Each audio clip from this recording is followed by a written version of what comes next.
Commence. Good morning. No, it works. It's not amplified, but it works. I will trust you. Okay. We are here today in Venice with director and screenwriter Craig Zahler and actors Vince Vaughn, Tory Kittles, and Michael J. White to talk about their latest movie called Dragged Across Concrete, presented here at Venice 75 out of competition. Thanks for being here with us, to all of you. Mr. Zahler, welcome back in Venice, first of all. After Brawl in Cell Block 99, you delivered this really solid and brilliant movie. What made you click towards this particular subject? I always write to myself as a fan, and I'm really interested in crime fiction, be it the novels of George V. Higgins, Jim Thompson, David Goodis, and I grew up watching the Sidney Lumet movies, Dog Day Afternoon, Prince of the City in particular. And so I wanted to do something like that. My approach to stuff is always very character-driven and character-based.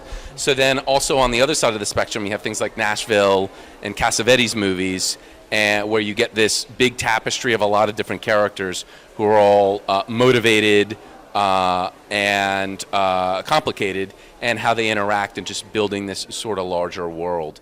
And so it's really just, interest in doing something like that, and be it, Dog Day Afternoon or something like Taxi Driver, and pieces like that. Just wanted to see that rich world where an interesting story unfolds in unlikely ways.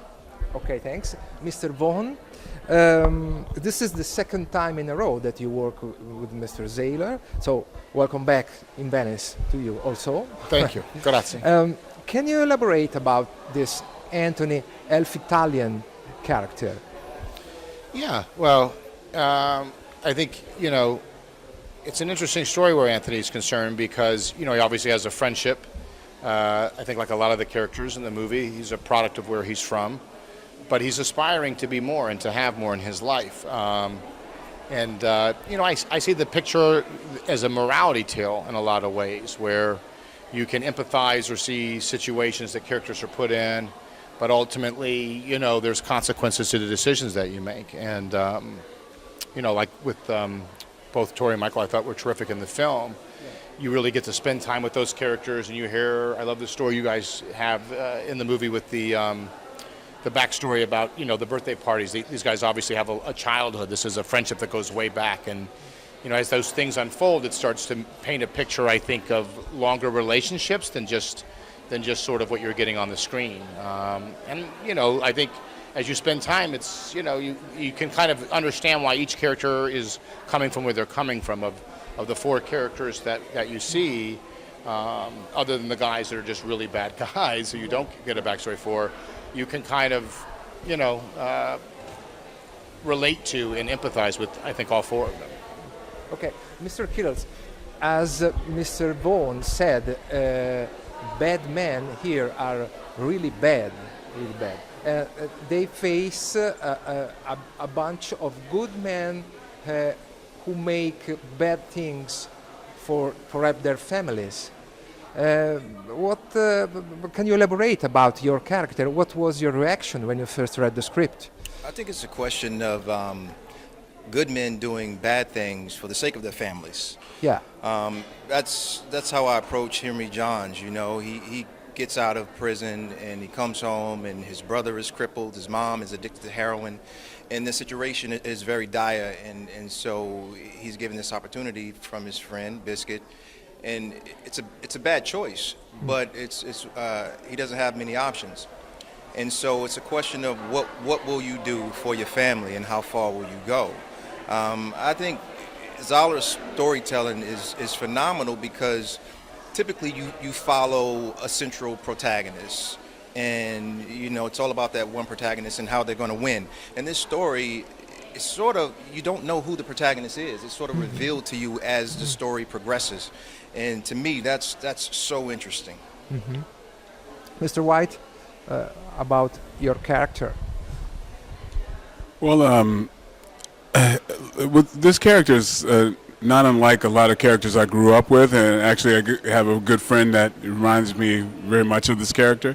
I think it's interesting because in every headline you ever see, there's there's a story that goes along with it, you know, and to humanize the characters like this is a great thing.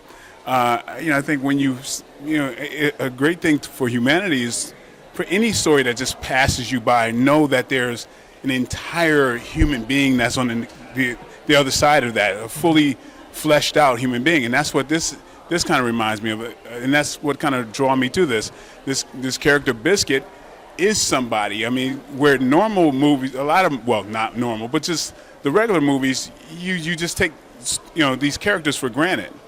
And this makes you think, these are human beings. We're all connected as human beings no matter where we are. And so to humanize people to well beyond the genre is what's special about this. And what drew me to this. And, you know, this the character of Biscuit, hey, he's a best friend. He's doing, I mean, 8 times out of 10, this would be a pretty good thing. You know, make some money, keep going, and, you know, help out a friend and everything else. But as it goes, I mean, one thing every victim has in line with every other victim is that they never expected it. You know, you don't see all of this coming, but that's what life is like.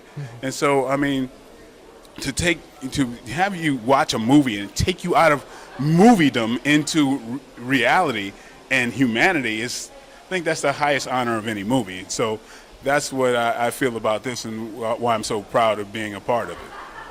Okay, we don't have much time, so we are done.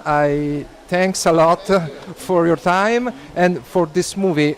Really enjoyed it. A really terrific movie. Thanks.